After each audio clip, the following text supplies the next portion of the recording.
What's up, everybody? We are back from Murph, and I know some of you guys watching. We saw there. It was a pleasure meeting you. We are doing just fine. My allergies are finally letting up, but apparently people are bringing home a little bit more than just what they purchased at Murph because everybody's freaking out because who would have thought that going to an event with a bunch of people would make it so you would probably catch COVID. I don't know. It just doesn't add up. I'm kidding. I assumed that was going to be a risk going there. Luckily, apparently my motion sensor didn't pick me up. Yeah, I'm just kind of being facetious here. It's something I just assumed would happen. Luckily, oh, Krista turned on night mode remotely. Yeah, don't do that to me. Why are you screwing with me, woman? What is happening here? My lights are... Oh, you know what? My doors are on... My door thinks it's locked. Anyway, sorry, derailed. Krista, don't mess with me remotely or I'll disable your home assistant access. I'm not joking. I don't like it. Anyways, let's see. I think everything's good in the background. So anyways, yeah. Luckily, I got my COVID exposure out of the way, 3 or 4 weeks ago. So, I just got to deal with my allergies, which are finally getting a little bit better. Anyways, we do have some exciting news. So we wanted to launch, I know we mentioned we've been teasing the multi-mount for this week, but Friday is the official launch date.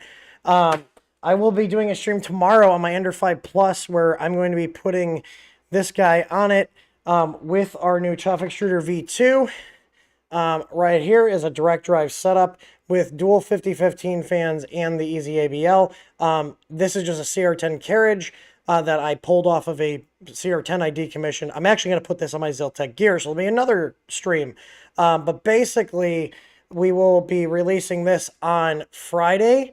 And if you did purchase a mount on Murph or from us at Murph, make sure to email our tech support and they'll send you a link to the STL file. So I'm really excited about this because it's all just coming together. I literally just put this together in a few seconds. Everything is very sturdy. I'm very happy with all the work that my team has put into this. And I think it's going to be a really nice system because you'll have the flexibility to use it as a Bowden setup. Bowden, I never know what to say. What do you guys prefer? Bowden, Bowden, or bow or bow, you're taking a bow. I guess they're both spelled the same. It's just, yay, the English language. But, yeah, so you can use this in a direct drive setup with one of the included adapters. So we have one already for our Tough Extruder V2. Also works with the Bontex because it lines up the same. But, you can see here, we've got a metal mounting block here, which is the heart of the multi-mount system. And then these are all custom parts that we designed. So if you guys notice, this is the same mount as a Klemco. We're actually having the guy who designed the Klemco make this. We're not buying these from a Chinese manufacturer that stole his design and is trying to undercut him. We are literally having him make us these, but the difference between ours is that we will be continually developing this system. Look how nice this goes on. Just 2 screws. And all the parts we sell for it are all done in ABS. So no PLA parts, all made with US-made plastic from Coex, printed on our printers here. And then the actual mounting block is made in the US. So it's costly, but dear God, does it look sexy. That looks so nice. So, and this one maybe have a little fingerprints on it. This is one that was handled at our Murph booth. So if you guys were at our Murph booth, we had this little guy sitting there. So, and I just printed these parts. Now, we will have it so if you want to get all the parts from us printed in ABS, we will have bundles. If you want to just buy just the mount without any of the printed parts, you will get access to all the STL files. Now, because there are Chinese knockoffs of this product, this little mount here, that we've actually purchased them, the quality is not the same. The brackets don't even line up.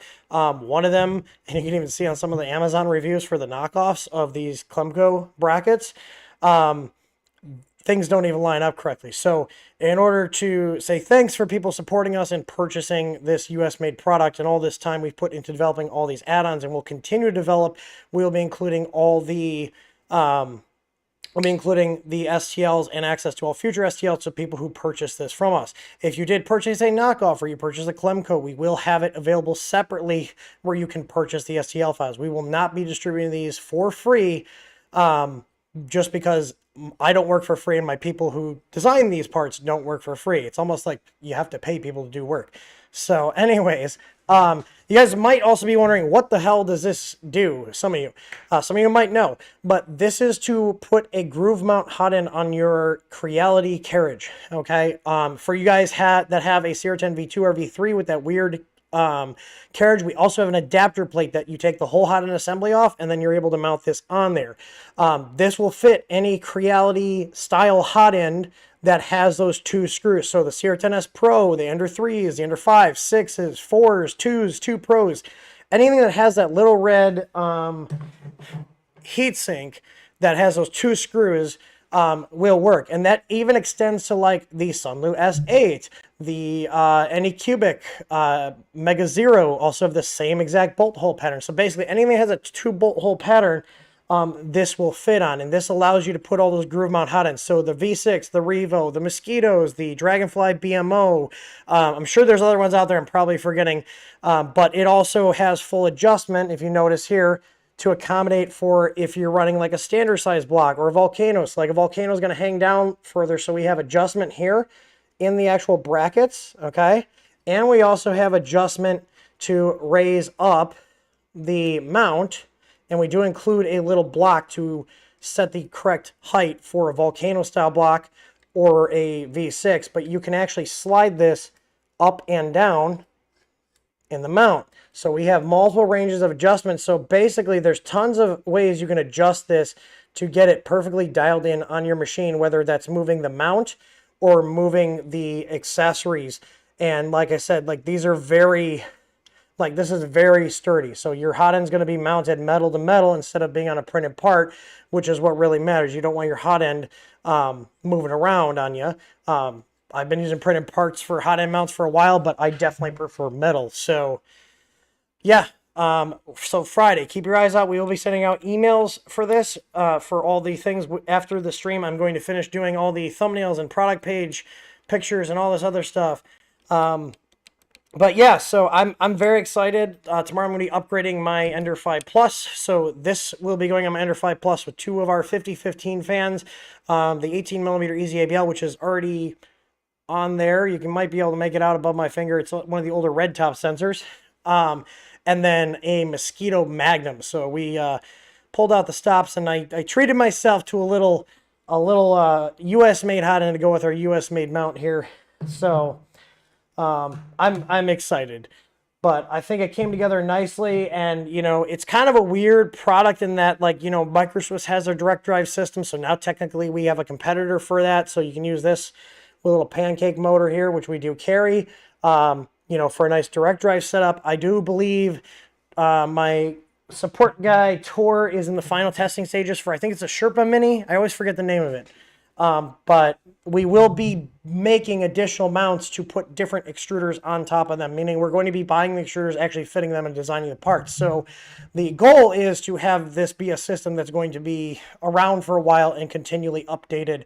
So that way, whether you buy it now or you buy it a year from now, you're still getting updates. So, I hate the Microsoft direct drive system. So I haven't bought a lot of Microswiss products in a while. I had their all metal hot end and it was okay. I know there's people that really like them. I don't really have anything bad to say. I just think they're kind of underwhelming.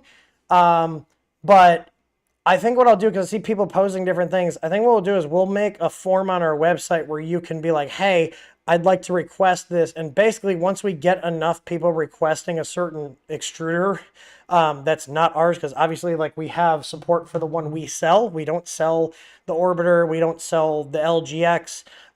You know, so it's not our product. But if we get enough people that are willing to actually pony up the money and buy it, then we will be more than willing to allocate resources to design a part to put those on there. But, if we only get like 1 or 2 people, I'm not going to spend hours and hours of design time plus buying the extruder from a competitor to test fit it. So, but, you're always welcome to design your own as well. So, but we will be maintaining our own internally tested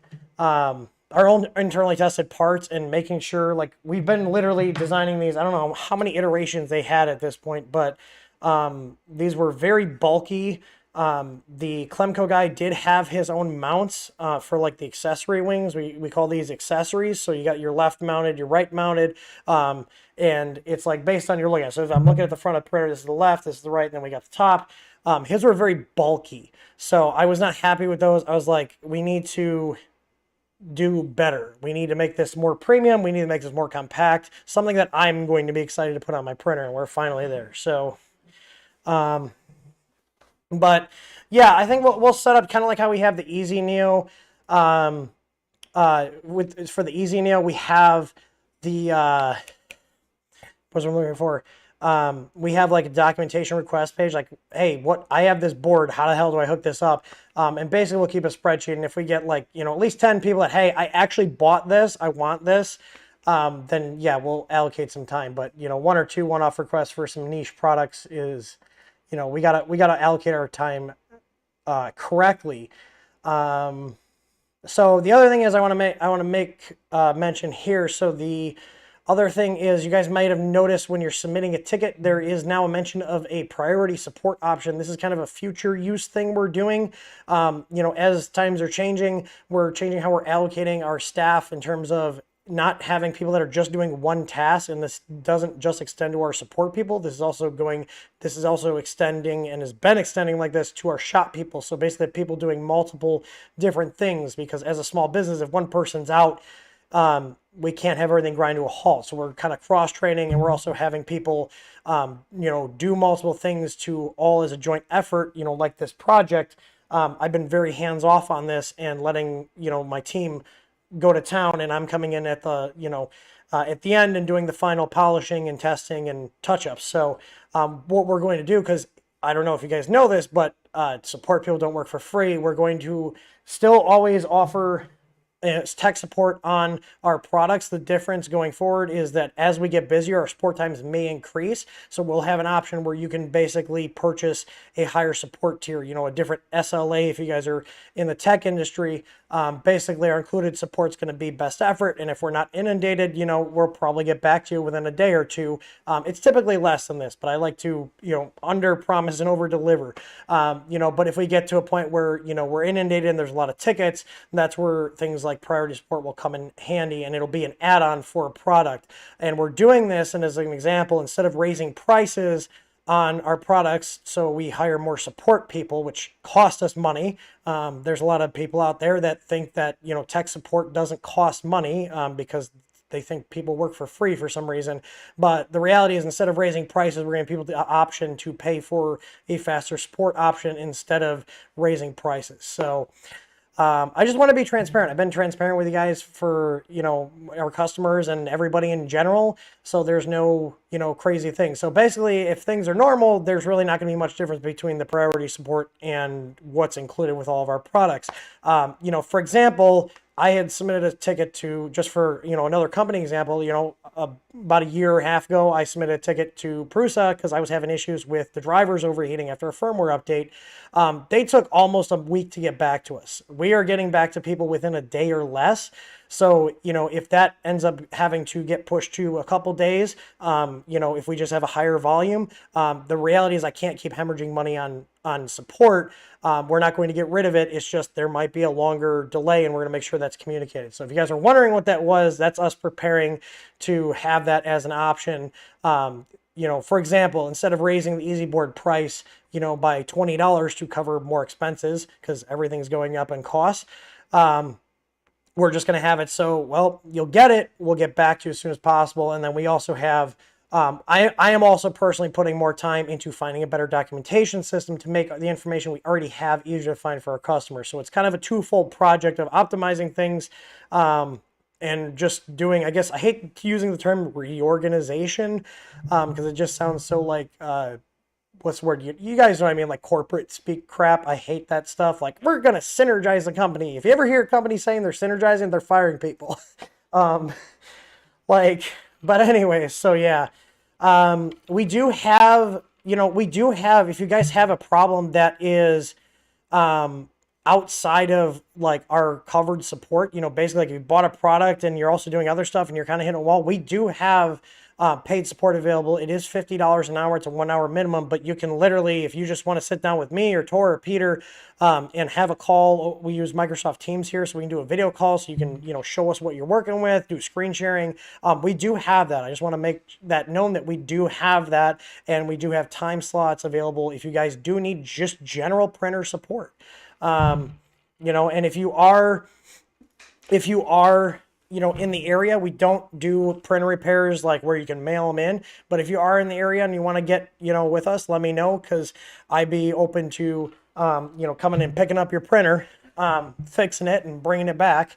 If you are, within a reasonable amount of time from us. So just let us know. All we can say is no. Worst case scenario, we all go, hey, we're busy, we don't have time for this. Or, hey, yeah, we got time for this. So, anyways, I'm trying to think if there's anything else. I had a great time at Murph. I'm rocking Mike's auto drop hat. I told him I would. I do like it. I didn't think I'd like the yellow. Oh, wait, hang on. I don't want to be one of these idiots. I hate when people do this. I didn't realize the sticker was on here. I hate it. I think it looks so tacky. Like, bro, we get it. It's like people leave the price tag on their clothing because they want people to know how much they overpaid for something. There we go. I hate stickers on hats. So, but how does paid option work? Everything is business as usual right now for the support, and it will be available later on as an add-on for like your order or for a per product thing for like the more complicated products. But right now everything's just average. We don't have higher than normal support volumes, and my brain is like playing a. Please wait, we have higher than normal call volumes, one of those recordings. But yeah, so eventually once we implement everything, you'll be able to add it onto your order, so you can basically extend the coverage to that whole order, or just on a per product basis for the more expensive ones, like our Easy Boards, our Easy Pi kits, our Easy ABLs, stuff that, typically, historically, people have had, needed more hand holding essentially. So, and one of the things we found too in general is that, if someone sends a ticket in, if we just let it sit for a day, especially if it's clearly something that was covered in the installation guide, people will then go back while they're waiting for a reply, fix the issue, and then be like, oh, hey, I figured it out on my own. So, a lot of our time is being spent, and in general, historically, has been spent literally reading installation guides to customers, and that's not a sustainable thing. People need to be more self-sufficient and read the installation information that's already out there. And then if you've already done that, contact us. It's quicker anyways. So, I don't think I have anything else. So yeah, look forward to Friday. We'll be sending out emails for it. We will be having certain things at a slightly discounted rate for the launch. After that, things will go up, and you'll see what the normal price will be. So we're going to have a slight discount on everything. But I'm really excited, and I'm going to be putting this on a lot of machines too. So the Discord is very useful as well. Yeah, that's another thing too. We have a very active Discord server.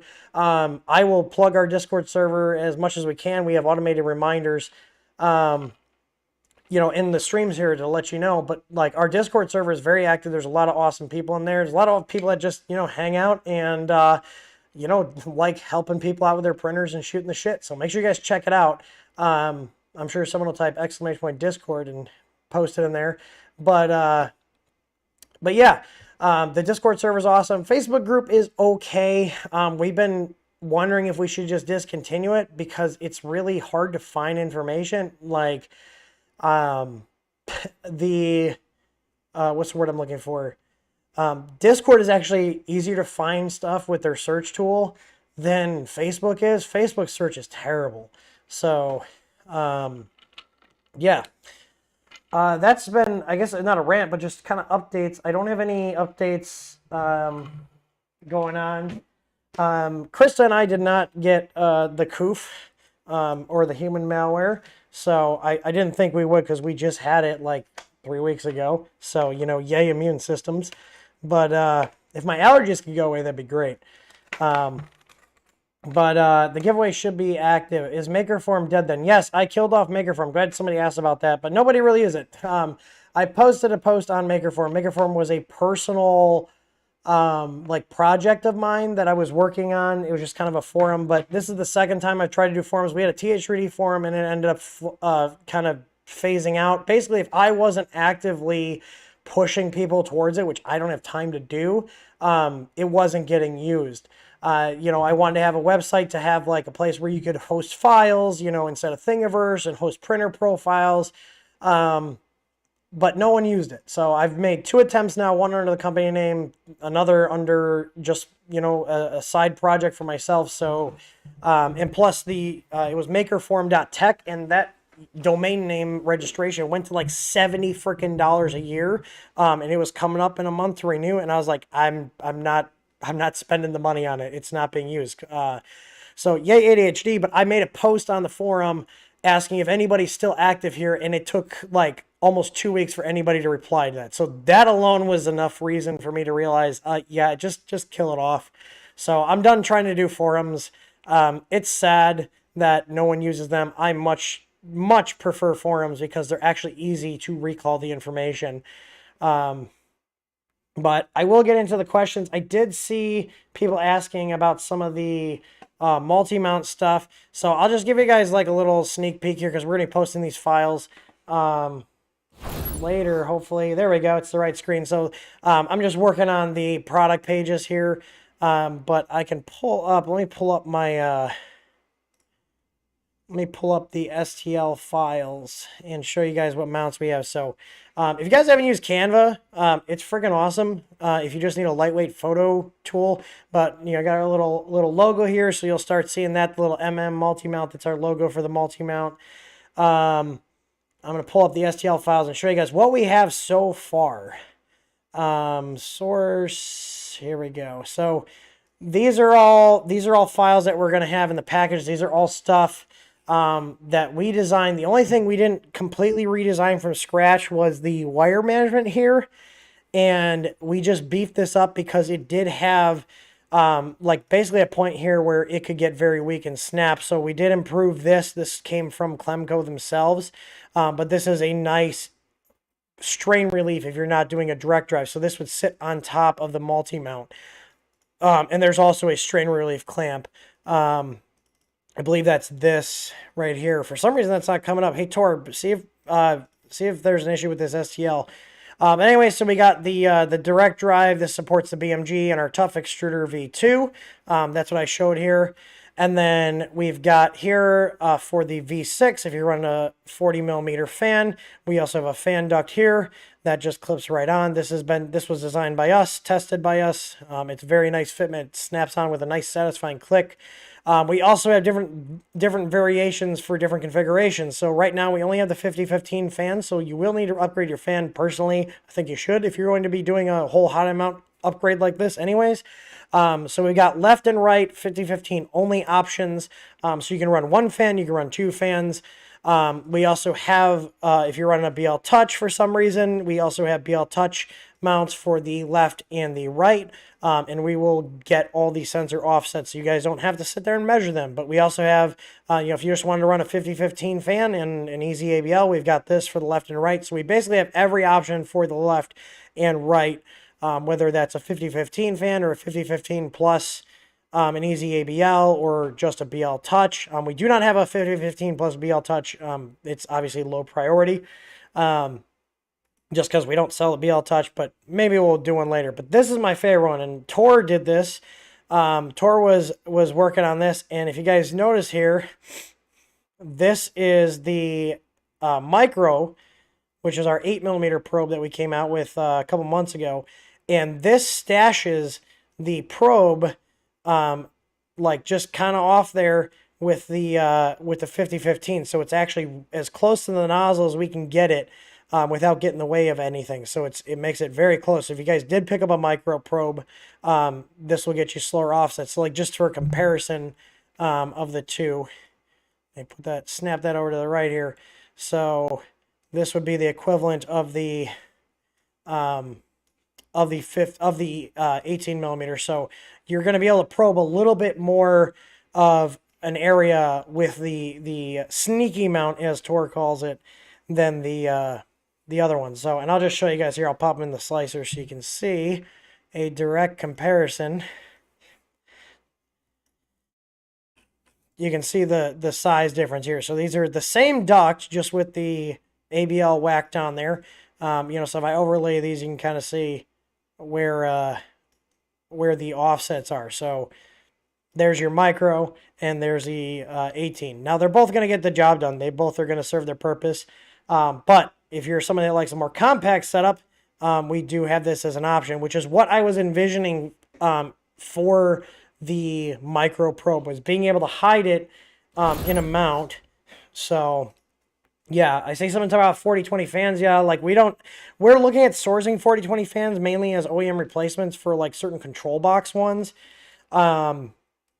But yeah, we're probably not going to do one for a 4020. Basically, we're making sure we have mounts for the stuff we carry so you can get everything from us and not have to hunt around in a billion places. And the mount will come with the screws and stuff you need to assemble everything. So just trying to make it as easy and streamlined as possible. So you guys are probably tired about hearing about all this. But let's get into the questions. That's why we're here. So if you guys are new, we are streaming on multiple platforms. We're streaming on Twitter, Facebook, YouTube, and there's a fourth one. What am I forgetting? I'm forgetting somebody. Where's my restream? Why am I forgetting this? Twitter, Facebook, YouTube.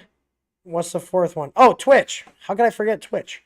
So anyways, but my bot is dumb and it only knows how to add things, pull questions from YouTube. So if you want to ask a question, make sure you're on YouTube. I do have my mods looking to see if somebody asks a question on another platform to then repost it in YouTube. So the bot picks it up. But anyways, if you want me to get to your question or even see it to begin with, you have to put exclamation point Q in front of the question. The bot looks for that. If you put it anywhere other than the front of the question, exclamation point Q space your question, it will not pick it up. So let's get in and let's see who the first question is. And it looks like 3D Experiments is our first question. And he said, did you see Fadis bought Drop Effect, makers of the Omni Drop Extruder? I did not. That's interesting. I mean, I don't really have anything other to say than that's interesting. Enter 3D Experience says, what are your favorite products at Murph? I personally bought a ton of atomic filament. I bought some cool colors. I've said before, they're my number 2 go-to for filament. And they have a lot more fancy colors than Coax. And I did talk to the owner there of of Atomic, and he said that hopefully towards the end of the year they're going to be expanding production. The reason they don't do resellers is they don't have the bandwidth to do it any other than right now selling direct to consumers. But I told them, like, let me know. I will carry you guys stuff because I do think it is another great brand to add to our filament lineup. JT says, do you think you'll ever have a custom part design service willing to pay for something like that? It really depends. I'd most likely refer you to other people that I know, just because we have our hands full with our own stuff. I see a reposted question from Tor. He said he's got a question here from John. He's in the Netherlands. He's looking to buy a large bed printer. I'm currently using an Ender 5 Pro. I'm not sure whether to buy a 5 Plus or a Cobra Max. What's your opinion? So I have not used a Cobra Max, so I can't be like it's a piece of crap or not. But I can say that if I had the choice based on what I've seen about the Cobra Max, I'd probably go with the 5 Plus again. Like if I needed more capacity, I already have a 5 Plus. It's right here. I would buy another one. And the main reason is because the 5 Plus actually has a lot of upgrades and replacement parts for it, not just from us, but from other companies as well. Whereas the Cobra Max, they're using as far as I can tell, based on the information I have right now, they could change things. They're using those crappy Chinese H32 knockoff processors. As far as I know, they also have not released source code. So if you want to tinker with the printer, you want to upgrade it or just be able to repair it with your own parts or third-party parts later on, things that require firmware changes are going to be an issue. You can try to disagree, but the fact is, if you cannot recompile the firmware and you cannot change it on your own, that is a problem, and that is a major detractor from buying a machine. I am not the type of person that wants to rely on the manufacturer for parts, because a lot of manufacturers are going out of business. Like, I literally just had a call with with a large printing company that's actually going to be sending me control boards because the control boards they were using, the company went defunct, and now they have no options to replace them. So I am all about repairability, whether that's being able to get parts from us, able to get parts from the manufacturer, or from other third parties. And right now, as far as I can tell, the Cobra is very limited on what you can do to it in terms of aftermarket upgrades that require firmware changes. So, and that's a deal breaker for me in terms of a printer. Like, I saw the what is it, the bamboo one that everybody's raving about. It's cool. It looks nice. I've seen it in person. The print quality is good, but it's not gonna be a printer for people like you and I. I'm assuming if you're watching this channel, you're into tinkering with your machine.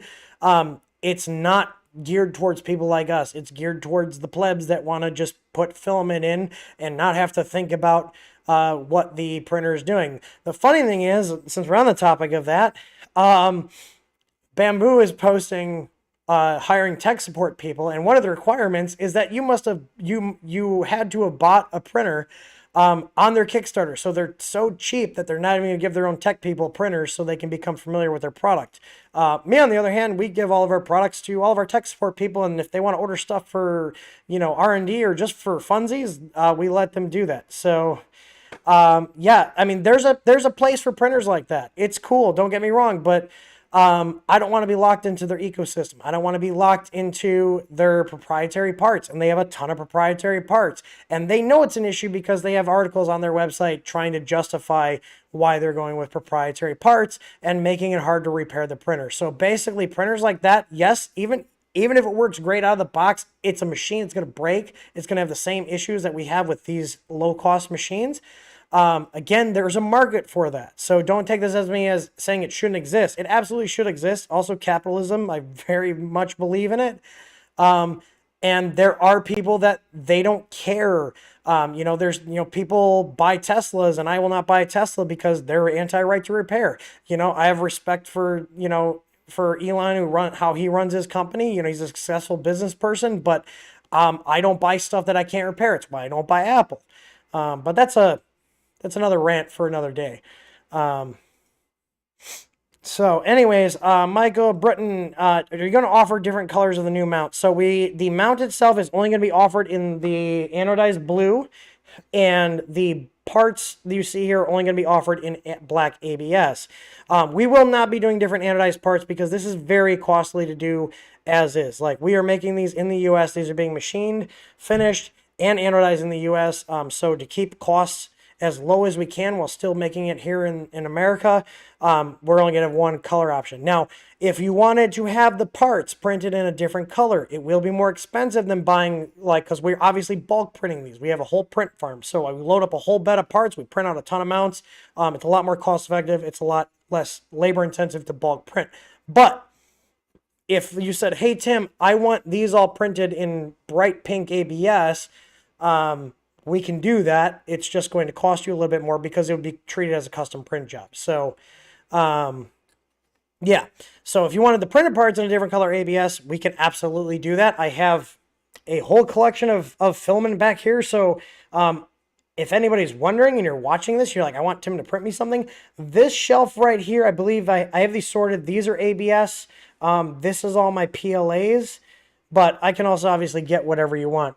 Either we could source the spool ourselves, or you guys could send us something to print. But we've got many machines here that do custom print jobs. So, but the answer is no, we will not be selling this. So I have the pricing for all the stuff. So basically, these little mounts, each of these little ABS parts is going to be at launch. It's going to be like $3.99 for these. I think we said, is it $3.99, Tor? $399 for the initial launch for the printed parts, and we're just setting them all at the same price to keep things simple.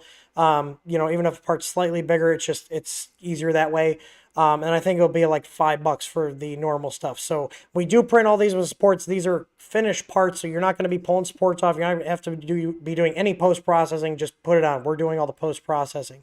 The actual mount itself is going to be $39.99. That includes the mount, the two pieces, and all the hardware to attach all these pieces to it, plus all the access to all the STL files now and in the future. So if you buy a mount from us, you will get access to these. I have not priced what the STLs will be. If you want to purchase the STLs, whether you if you're someone who bought the Clemco version of this, or if you bought the knockoff, then we will have those available. I'm assuming I'm probably going to have those listed for like somewhere around $20, and it'll be just like our other STLs where it's for personal use only. So if you're a print farm, or you're also trying to sell stuff, if I catch you selling these, we will have a problem. So anyways, okay, so Cody said, yeah, so if you guys do want us to print stuff, I'll show that right now. We are going to start advertising this more, but I'll show you right now. So if you go to contactus.th3dstudio.com, that'll take you to our contact form. And if you want to have us print something for you just for the department, select print farm, and then put all your information in here, and then you'll be able to get that that stuff sent out. So is my thing messing with my form? Because it's supposed to. Oh no, did I find a bug with our contact form? I think I might have. No. Let's see. Tim. email@email.com. Let's see. It should expand. Oh, it's not. Uh-oh. Something must have updated. Wait. Tor, is our contact form broken? Did I literally just find out that our contact form is broken on a live stream? That's amazing. Go figure. Is anybody else having issues here? I know Nemo's trying not to call attention to it, but thanks. It's working for you. What the hell is going on then with my computer?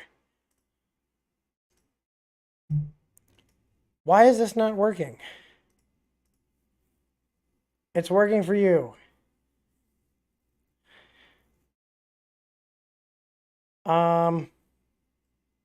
Yeah, I'm generally curious. Are you guys able to access the form?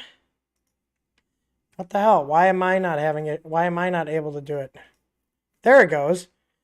Okay, so maybe it's just my browser. Let's do this. Let me go ahead and I'm going to go ahead and turn off. I'm going to go ahead and clear my cache and see if that does it. That's really weird. So anyways, okay, print farm. So you can select what you want, what material you want. If it's not listed, you can specify below. It'll pop up and ask you what you want, and then what color you want, what infill percentage you want, layer height, etc. So give us the details, upload the stuff. I don't know why I wasn't working on the other browser, but apparently it's working. I'm going to clear my site cache because here's the thing. This one is logged in. Let's see if it works now. There it goes. Okay, so I just had to clear the site cache. There we go. Is working. I about had a heart attack there. It's like, have we not been getting tickets this whole time? It's great. If for some reason our form is broken, you can reply to any order email or any shipment notification email, and it'll create a ticket for you. We did think ahead. You can also just email support@th3dstudio.com. All right, Jonathan Bayer, would it go on Ender 6? I'm assuming he's talking about the multi-mount. The answer is yes. It will go on Ender 6. So I have, just because I want to test them out, I bought the Fadis Dragonfly BMO. What's it called? So for the Dragonfly BMO, I'm probably going to put that on my Ender 6. I know that is a hot end we are thinking about carrying. I don't know if you guys are interested in it, but my initial thoughts of, I think I have it. It's right here. So I have a couple new hot ends we're going to play. So I got I got the Magnum, and this is going on the 5 Plus. Also, I don't know if you guys see the 2 boxes here. Those are 2 Easy Neo strips. I'm going to put 2 sets Easy Neos on there. And then I have this, and I was thinking about putting this on the Ender 6. So this is a hot end we were thinking about carrying, and my initial thoughts on it are the machining quality is really nice. It is like I would consider it a mid-range hot end. So like, you know, the slice one, you're talking 170 something. These ones are like 60 to 70, sometimes 80. But like, it's pretty good machining quality. It's a nice little package. So I want to check it out and test it. And like, if it's good enough and if there's interest, I wouldn't have a problem carrying them. We've already been in contact with Fadus, and you know, they're more than willing to have us as a reseller. So, but again, I don't want to sell you guys something I haven't used myself. So I think I'm going to put it on my Ender 6. It's either that or it's going to go on my Ziltech gear.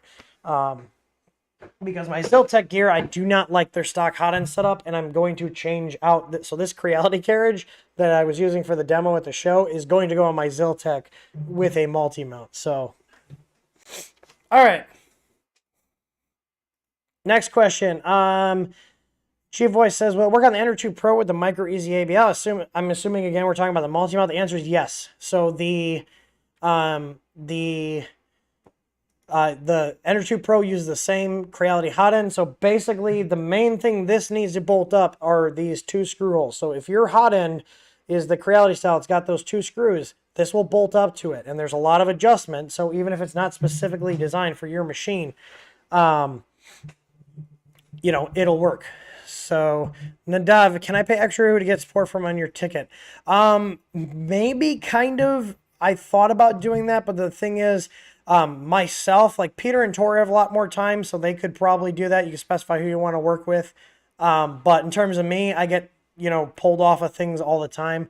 But that is a good idea. I don't know if anybody would be interested in that. The thing is, I only have so much time, so I can't be spending my entire days doing support. But, all right, Tom Paccaretti says, what is the prime reason you use your printer enclosures? I use them to print ABS.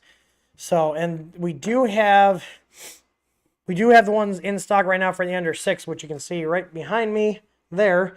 This is an IKEA cabinet I built. That was a lot of work. I don't recommend it. And then this is from 3D Upfitters. And then we have in our shop stuff from Printed Solid. So we only have one enclosure right now. It's just the top to make the Ender 6 fully enclosed. But yeah, typically you want to do enclosures if you're trying to keep your ambient temps up. Let's see. Jackie says, hi Tim, how cheap do you think metal 3D printing will have to get before they become hobby grade? I think once we start getting those down into like the $1,000 to $2,000 range, that I would consider that hobbyist, especially with the rate we're going with inflation and all this other crap. Soon, you know, $1,000 will be the new $100. So, but metal printing, if you're going to get into metal printing right now, I'm going to give him a plug here. I met him at Murph. This guy does sintering and sells the filament for Virtual Foundry. So, I'm going to give him a little shout out here. He's a cool guy. He actually, I don't know if you noticed, he's got an Illinois address. He's less than an hour from me. Well, maybe not less than, about an hour. He's close enough where I consider him local. So I'm going to be doing stuff with him. So if you guys are looking to do metal, like where you print it, look up Virtual Foundry. He does the sintering where it'll take the FDM part that you print it and make it into a solid metal part. And he can explain to you like all the stuff. There's like shrinkage where you have to oversize the part because once it's actually fired and sintered, it actually shrinks because it does burn off some of the material. But you're left with a solid metal part. I handle them in person. It's magic. Like he had metal benches made out of brass and steel. It's wild. Absolutely recommend checking out. So just again, Sapphire 3. Obviously you can rewind, but I'll put him up one more time. I'll give him a little shout out because Joe is an awesome dude. I was talking to him for over an hour. So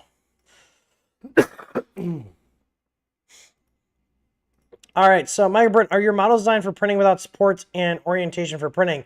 So I'm assuming again we're talking about this. I think you posted that we're talking about these. The answer is yes. So most of these print without supports, and the models are exported in the direction they're supposed to be printed, because that's a pet peeve of mine. I'm looking at you Thingiverse designers where I download a file and it's not in the orientation it's supposed to be printed, and you also don't tell people. So yeah, it's actually company policy. You can ask any of the guys.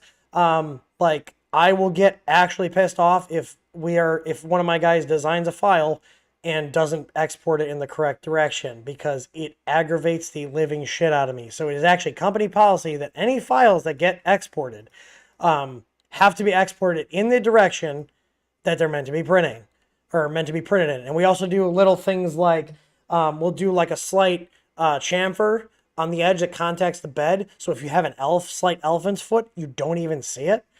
Just little stuff like that. So, say someone asking, when are you guys getting the Ender 3 S1 Pro LCD upgrade kit in stock? So, right now I'm being told that the brackets are on back order from Creality. We are going to have an option where you can get a printed bracket from us instead. That's based on the Creality design. That's on my to-do list for this week. So basically, I don't know where I put it, but I printed it. It is very strong. So, at least we can print them in ABS instead of having a metal one. The metal ones obviously look nicer, but if we can't get them, it's kind of pointless. So, but if you did want to, get the kit yourself, we do sell the bracket separately. So if you wanted to print a bracket for the LCD, we do sell the LCD and the bracket separately right now. But in terms of a full kit, we're basically going to have an option where you can select, do you want the metal OEM bracket or do you want an ABS printed bracket? So, Paul Texan says, printing with PETG, the infill is showing through the top layer. This makes the top look rough. Is it slicer or hardware? I don't have enough information, but if you don't have at least 4 top layers, it's probably going to show through. Your infill shouldn't be like showing really. I don't know if you're talking like because PETG is typically a little more transparent than other filaments, like you can see it, or if it's physically protruding up through the layers. If it's physically protruding up, it sounds like you have an issue where things are not dialed in correctly. If everything else prints fine, it's probably not hardware. It's probably just you need to get your slicer settings tuned in to handle PETG a little bit better. PETG is a pain in the ass to tune. So don't get frustrated if you don't get it right away. So it is a pain in the ass to tune. And I can tell you right now, there's a lot of cheap PETGs out there that just print like garbage, and you'll be fighting with it, trying to get all the stringing away, and you'll never be able to get it out. Atomic and Coex's PETG prints great, like very little wispies. Whereas there's some brands on Amazon I've bought when I need to do like a cheaper print, where someone doesn't want to pay extra for the more expensive plastic, and it'll string like crazy, which then is more post-processing time versus buying a better quality filament to begin with. So, Joseph said, besides size, is there any differences between the EasyABL Pro sensors? So, we have 3 sizes right now. We have the 18, which is our standard size, which is what most people go with. And then the smaller sizes are for people basically that want to have a more compact hot end setup. Like we're showing here, with the one I showed earlier where it was the smaller probe like stashed in there, kind of tucked away. The end result is they all do the same thing. They're all very accurate, but there are differences between the probes in terms of sensing distances. So for example, the 18 millimeter, the optimal sensing distance, and there is an adjustment screw on there that you calibrate, is about 4 millimeters from the tip of the probe to the bed. The 12 millimeter is about 2 to 3 millimeters, and that's also adjustable. The 8 millimeter one, aka our micro. So we have our 18, which is our standard one, our 12 millimeter, which we call our mini, and then we have the 8 millimeter, which is called the micro. The micro is at a fixed distance. The reason this is at a fixed distance is because having a potentiometer to allow, and facilitate adjusting the sensing distance takes up more space. So in order to get the probe down in size, we had to set it at a fixed distance. So that distance is set at a fixed 2 millimeters. So there's no adjustment. But other than that, they all do the same thing. They actually all use the same control board. So whether you order the 18, the 12, or the 8 millimeter probe, you're getting the same exact control board. The installation process is the same. Aside from with the micro, there's no adjustment. It's pre-calibrated. We are actually looking into refreshing the other sensors. I have samples coming to see if maybe we can get ones that are pre-calibrated as well for the larger sizes. But I don't know if that would be a negative or a positive. I'm kind of curious what you guys think. Like, do you think having the option to, adjust it a little bit within a certain range is a plus, or it makes it harder for installation, because the alternative is if it is a fixed distance, like on the 8, you have to physically move the probe.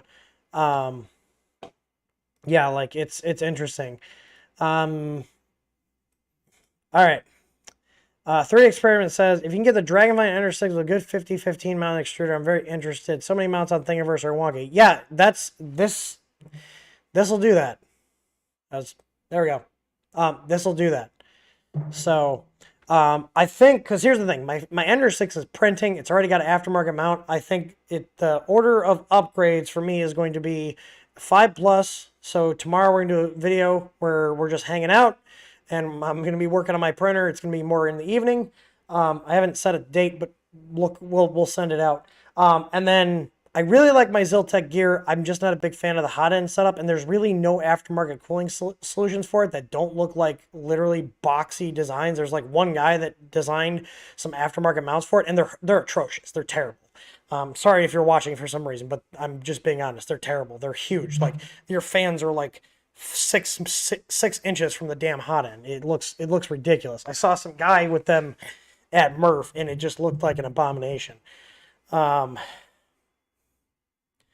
So, I like having the easy ABL adjustment. Don't change. Okay, so that's what I was leaning towards.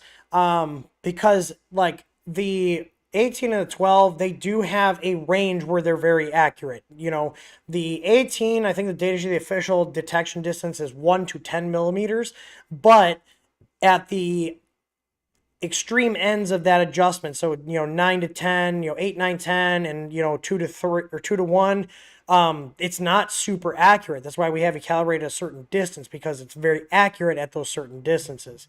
So yeah. So anyways, yeah, Dragonfly for the Ender 6 and a good 50-15 mount. It will work. It's going to fit on there. It's going to bolt up.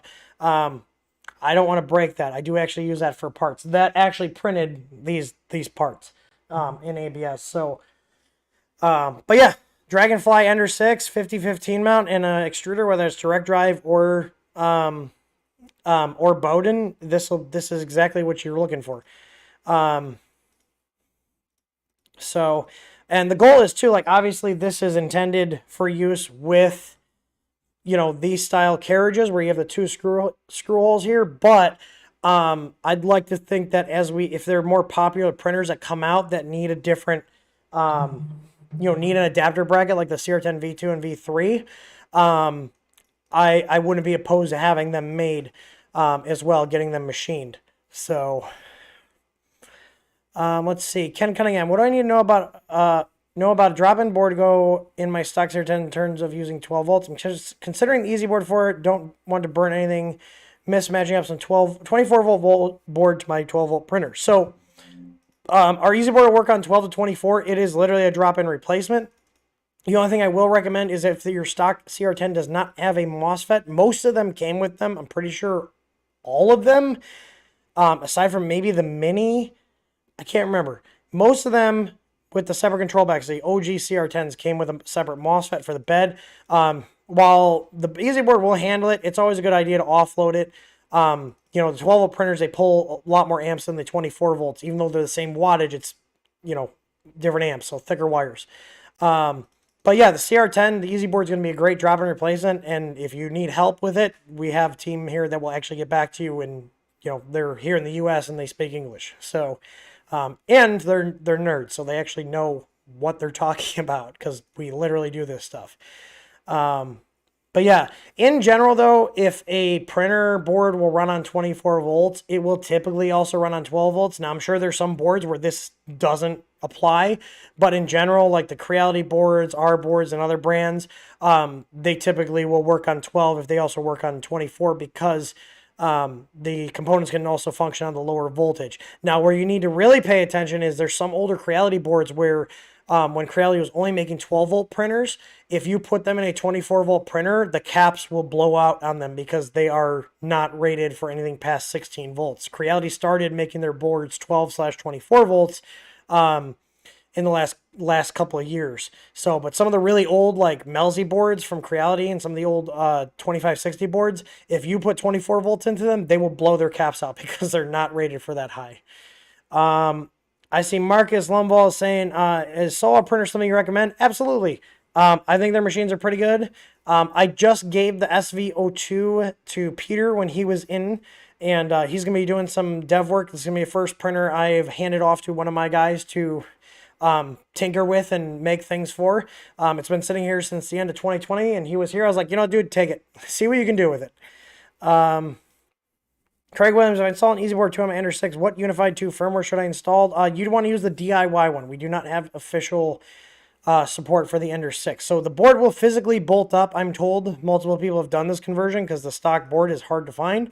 I want to convert mine over because I have been having issues now with the stock board. The damn, what's what I'm looking for? The XY drivers have been randomly shutting down. Now, luckily, I didn't have any issues all weekend, but I keep having random issues where they shut down on me.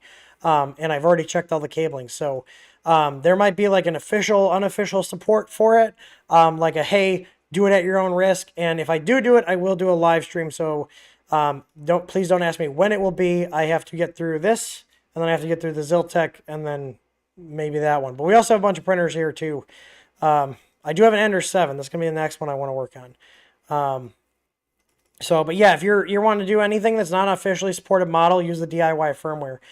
If you guys are not familiar with the DIY firmware, I'll show you really quick. It literally walks you through step by step, and kind of guides you as well as you can, by, reading. You have to read the config file, and it will guide you through setting things up. And we have this for our EasyBoard V1 and V2. I will be, like I said, I do want to put in like Ender 6 support and other models.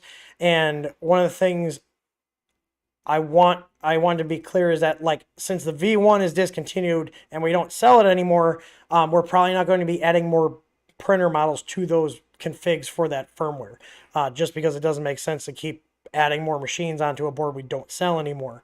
But I'll show you here. So this is the config file for our what we call our DIY firmware. This is the one for the EasyBoard V2, and this allows you to just have a quicker setup by literally just start from the top, read through everything, like literally read everything. It tells you what LCDs work with the firmware and the board.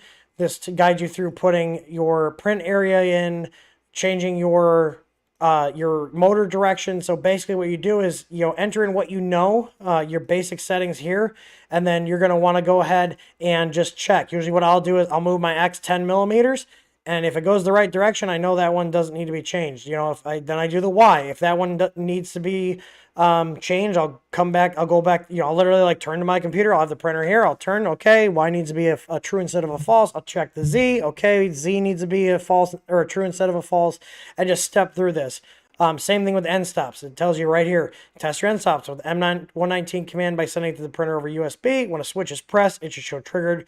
When not pressed, it should show open. So literally just read the file and follow the directions. In terms of the Ender 6, it is a Core XY printer. This DIY config actually only has Core XY specified. I believe someone told me they had to use Core YX instead. So I guess let me just do a note here. So, and then I'll push in the next update. If is incorrect, and reversing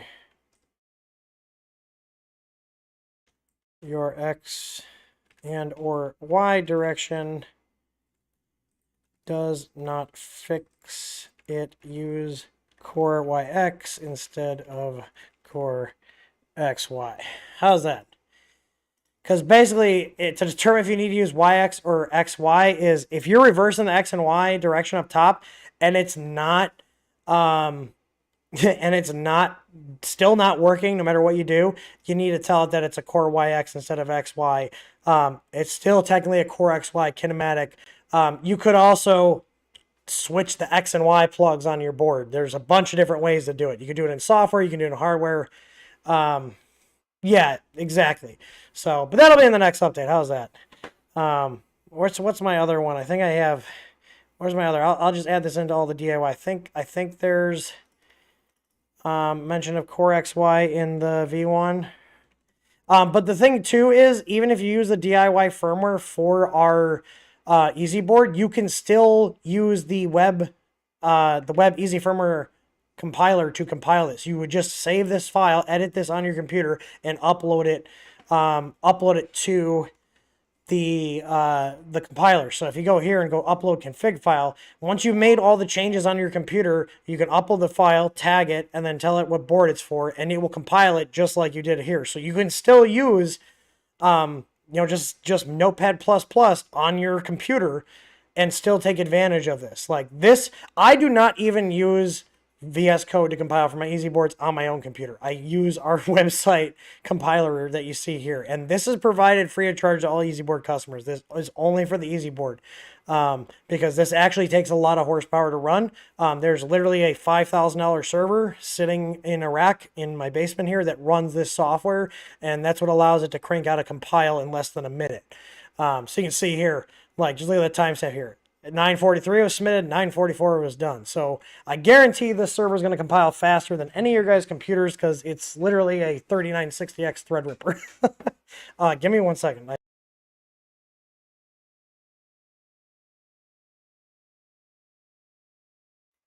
I felt a tingling in my nose.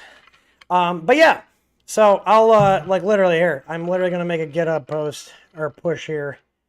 Add Core YX config to DIY Easy boards.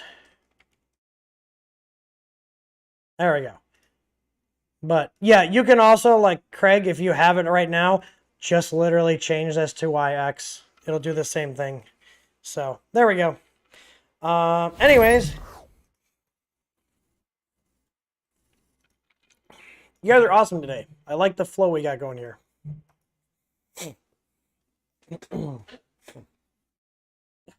All right. Garage Life RC, I see you're asking about the S1 screen. So we are having issues getting the metal brackets. We are going to have a printed option coming soon. Like end of the week, I want to have them up. So I'm going to start pre-printing them tomorrow. I also have the multi-mount launching on Friday, but we'll have an option. Basically, you can choose either the metal bracket or the printed bracket. Both options will include screws. The printed one obviously is going to give us more flexibility for if the metal ones are out of stock. So yeah. Anyways, let's see. I answered that. We just got done talking about the Easy board and the DIY config with Craig. So Craig, hopefully, I know you're pretty competent with this stuff. I've talked to you before, so I think I gave you enough information. But yeah, again, you could also just switch the YX cables. You guys, one thing you guys will find is like there's a bunch of different ways to do the same thing with the printers. You know, like for example, I didn't want to update the firmware at Murph. I put our new Tough Extruder V2 on my Ender 6 because someone wanted to see it. I was like, okay, I pulled the V1 off. Well, it needs a direction reversal, so I just took the pins out of the plug, flipped them around, and that's what you can do to reverse your motor direction. I don't know if you guys know that. Like, trying to find a motor cable here. I feel like they got this weird motor here. They sent this to me as a sample like years ago from Triangle Labs. It's weird, but so like your stepper motor cable, like this is a DuPont one. It's not keyed, but if like this was plugged into a board and you wanted to reverse the motor direction, you could unplug this, rotate it like that, and plug it back in, and now this motor will turn the opposite direction.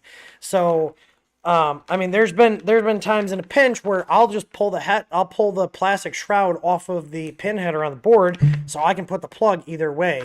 Or you can go ahead and do it in software. Now, little workarounds like this are nice to know, especially if you have a printer like, you know, the Anycubic Cobra, where they don't give you the source code to compile your own firmware to reverse it there. You can do it at the actual board. So The point I'm trying to make it is like there's a bunch of different ways to do the same thing. Sometimes it's physical, sometimes it's hardware, sometimes there's multiple different ways to do it.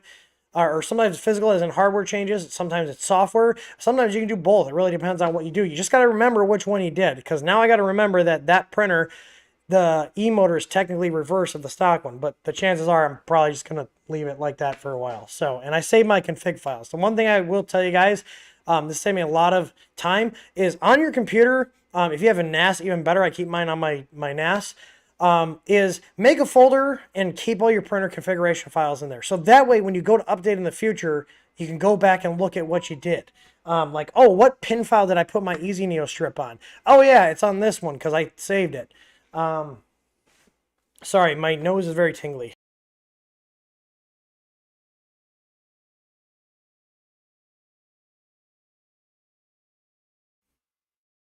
All right, so I see Emerson said, I've got 3 Creality machines. Technically I have 4, but the 4th one is Ender 3 Pro, and none of the advertised parts were in it. No STM processor, no Meanwhile power supply. Yeah, Creality's cost-cutting like crazy.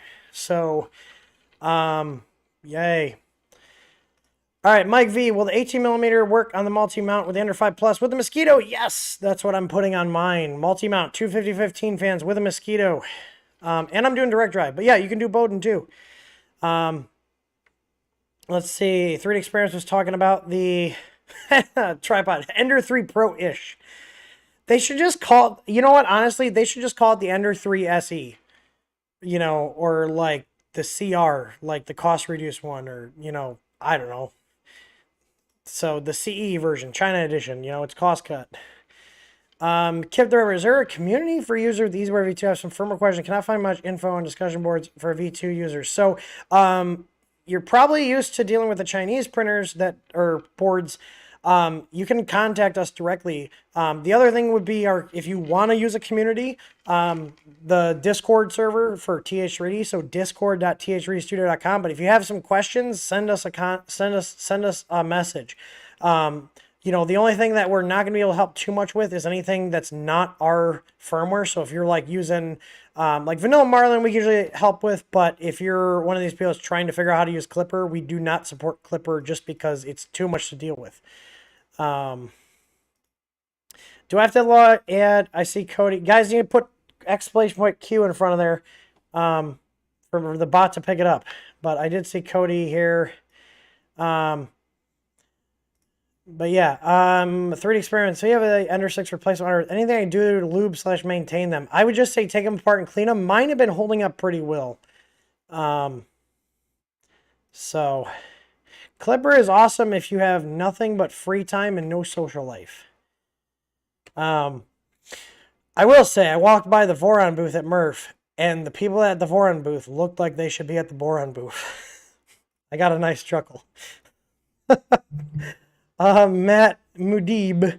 Any plans on upgrading Threadripper 5000 when they come to the DIY market? I know, honestly, my 39, I went with the 3960X in my build. I built that back in 2020, and I was going to go with the 32 core one, so the 3970, and I'm glad I didn't, because like I'll show you guys right now. I am barely scratching the surface of this server.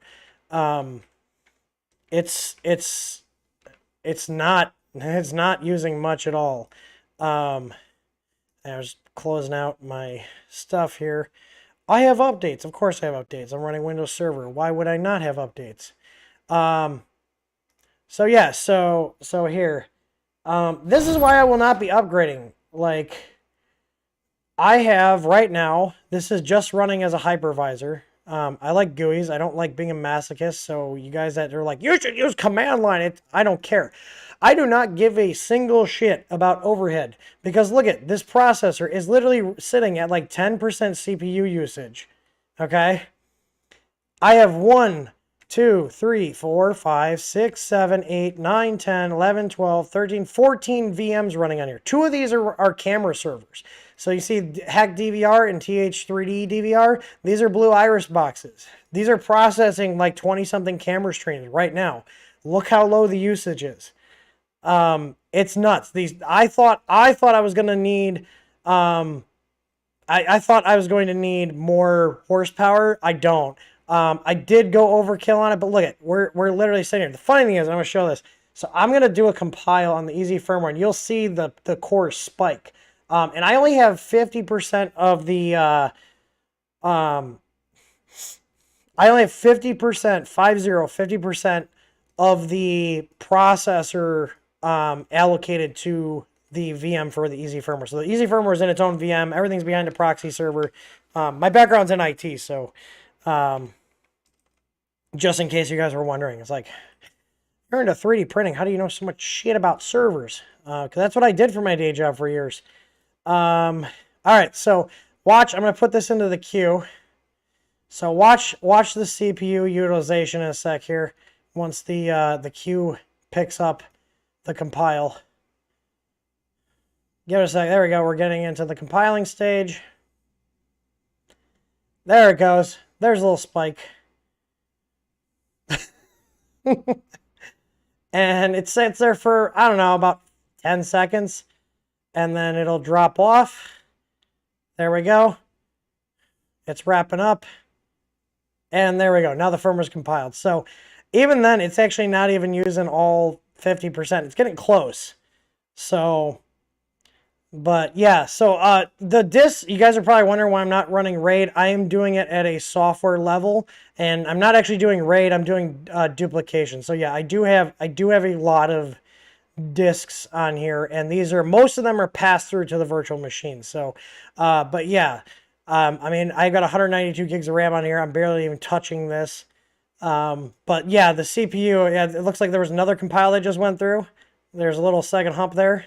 But yeah, I will not be upgrading because why? Like I'm barely scratching the surface with this. Mike V says we're at 5900X. Yeah, I've got 5900X in my my desktop downstairs. This computer's a little bit older. This one is a 9900K. That server was the first AMD system I had built in over 15 years. I do trust RAID, man. It's not RAID. It's actually, have you guys heard of Drive Pool? We're going to go off a little tangent, but I'm sure there's enough data hoarders in this stream. We'll go off a little tangent here, but it's not RAID. It's actually called Drive Pool, and it's very nice. It will actually migrate data off of drives that are throwing smart errors. And I can tell it I want 2 copies of this, so it'll make sure there are two copies on 2 physical, make it sure there's a copy on X amount of physical disks. If there's issues, it will then move them off. So if a drive starts failing, I have it. So basically, if I have one bad sector, it will start moving off data from that drive, evacuate it, and remove it from the pool, and it will send me an email with the drive serial number, the bay location, so I can go downstairs and pull it out. I have 2 4U chassis. Each chassis has 24 3.5-inch SAS hot swap bays. So I got 48 total. And then there's a bunch of NVMe drives. So, and then everything on the NVMe is also backed up to a RAID 1 of 2 drives. So I've lost data before, and I try to do everything I can to make sure that nothing gets lost. We do have some internal stuff here. But yeah, so the second chassis is just connected via SAS. So anyways, there's a little tangent, but we are actually at the hour mark. We're actually a little bit further. So I mean, hey, I've only got 120 terabytes of space, okay? And that's physical space. Usable is about half. So I got about 60 to 70 terabytes of usable space after the duplication.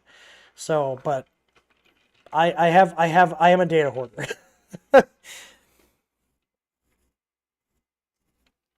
All right. I don't think I have anything. Oh, I do have something to show you guys. Vince, are you still in the stream? Are you still watching, Vince? I want to see if 3D Medic Vince is here.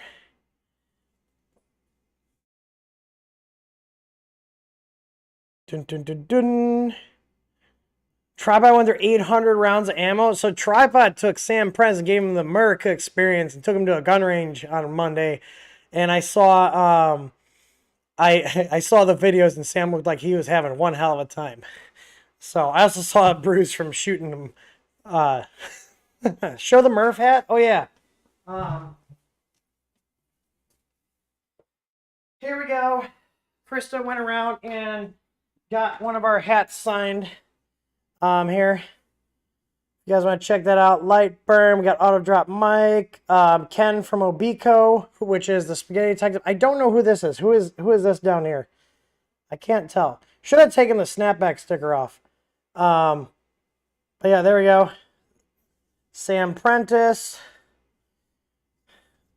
I know we have here 3D Pittsburgh, Nero. We even got Nero. Nero 3D printing nerd. Joel right here. Dan Adams there. BV3D. Tripod. Who is this? Is it Fabrico? Pretty sure this is Fabrico right here. Yep. And then I don't think there are any signatures. Oh, there are some under here. Here. Baba, DB3D Dan, Chris from Time Machines, Jim from the Edge of Tech. We got E3D. And then who is this? I don't know who that is. Find out. But yeah. I'm going to get a case for this. So for now, it sits next to the Benchy that was signed at 2019. So no Joe Prusa. No, he was already gone. We did hang out with him for a bit. He was interesting. So but yeah. Anyways, no, I'll just show you guys this. Vince is still watching. So Vince gave me this. Vince buys a lot of returned printers that come from like Amazon and stuff. And this was one of the ones he gave me. Or this was from one of the ones he got. And I taped this on so we didn't lose the nozzle. But I think whoever bought this printer thought this was the new filament-free version. You guys are going to cringe, okay? Here's the nozzle from it. Okay. This was an Ender 3 V2. Here's the nozzle from it. And here's the bed plate from that printer. I didn't know you could print with a brass nozzle. So somebody clearly did not read the instructions. Yeah. And the messed up part is they returned this to Amazon and Amazon gave them a full refund. This is why we don't sell on Amazon, because people are this stupid. I'm not even joking. Like, this is why we don't sell on Amazon. Amazon will take this back and give them all their money back. And now it's on the manufacturer to eat all that shipping costs because the user was, you know, too dumb to read the directions or seek help.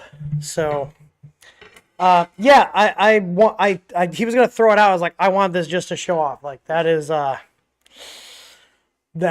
pretty how you doing. So anyways, I think it's about that time. Let's see. Let me get Remo his. You guys didn't see that. He just lifted his hand up. Look. It's the end of the stream. You know what that means, right? You get a treat. Do you want a dingo stick? Do I even have dingo sticks? I have something close to dingo sticks. I have dingo sticks. What are you doing? Oh, this is a fresh bag.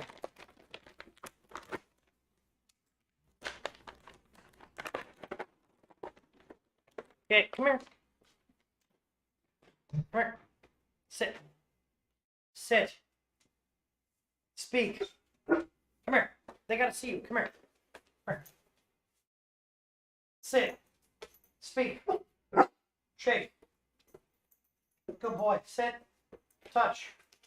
Sit. Speak. Good boy. There you go. You know, it's amazing. It's amazing how well he listens to his commands when you have food in your hand. Yeah.